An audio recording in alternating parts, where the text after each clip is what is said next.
Hello guys, welcome to my YouTube channel. बात करने वाले हैं हम आज विटामिन के के बारे में। ठीक है, विटामिन के बारे में बात करने वाले हैं।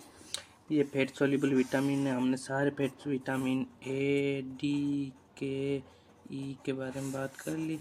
ये लास्ट बचा अब ए और डी और ई के बारे में बात कर ली। अब के बारे में ए, डी, के, ई के वीडियो जाके यूट्यूब पे देख लो। और हमारे चैनल पे फैट सोल्यूबल विटामिन ये लास्ट बचा है। बाद में इसके बाद दूसरे विटामिन बारे में बात करेंगे। तो सबसे टाइप ऑफ विटामिन के क्या क्या टाइप होते हैं विटामिन के विटामिन के 1 होता है, विटामिन के 2 होता है एंड विटामिन के 3 होता है।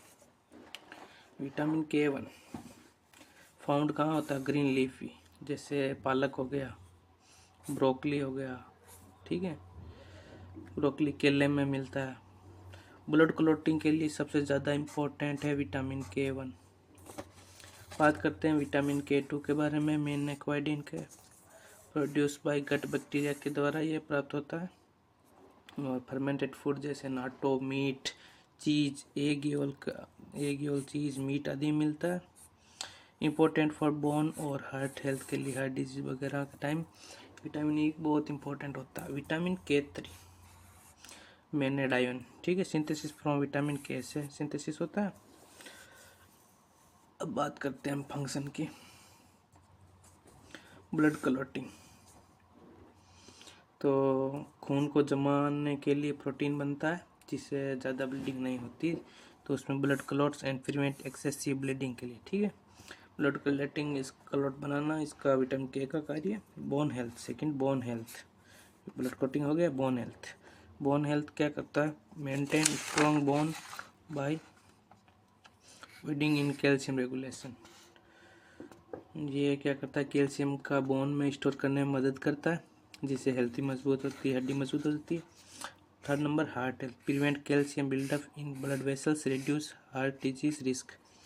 तो ब्लड वेसल्स में कैल्शियम को बिल्डअप को रोकता है जिससे हार्ट डिजीज का रिस्क है कम हो जाता है। तो फंक्शंस के बारे में हमने बात कर ली।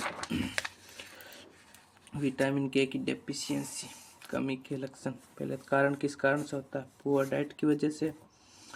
ठीक है, ग्रीन वेजिटेबल नहीं खाना, एंटीबायोटिक का लंबा इस्तेमाल करना जैसे long term use of antibiotic, lab जो कंडीशन जैसे कोरन डिजीज हो गई, सीलिएक डिजीज हो गई, उनमें लीवर डिजीज, लीवर की बीमारियां होने से इसकी कमी हो जाती है। सिम्टम, बात करते हैं हम सिम्टम की। अब एक्सेसिव ब्लीडिंग और ब्रूसिंग इजीली, ज़्यादा ब्लीडिंग होना, आसानी से चोट लगने पर निशान बन जाना।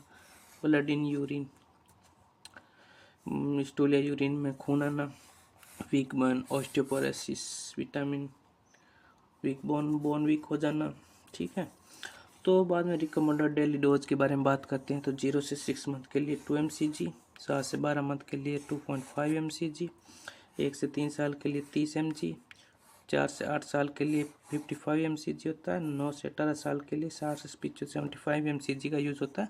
अडल्ट में 19 साल से ज़्यादा है उनके लिए 90 mcg वुमेन के लिए होता है, 120 mcg मैन के लिए होता है। ठीक है, और प्रेग्नेंट औरत या ब्रेस्ट फीडिंग के लिए 90 mg होता है।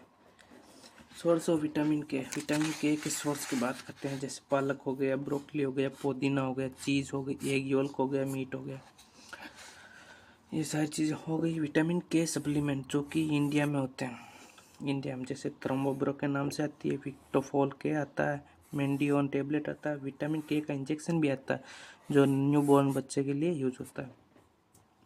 टॉक्सिटी की बात की जाए तो जॉन्डिसिटी दुष्प्रभाव, anaemia, liver damage, Nausa, vomiting होना, ये इनके दुष्प्रभाव है। इसकी पीडीएफ आपको वहाँ पे हमारे टेलीग्राम चैनल MBBS वाले में मिल जाएगी। ठीक है, थैंक यू। एंड कमेंट में लिखें कौन कौन विटामिन के का यूज़ करता है। Thank you.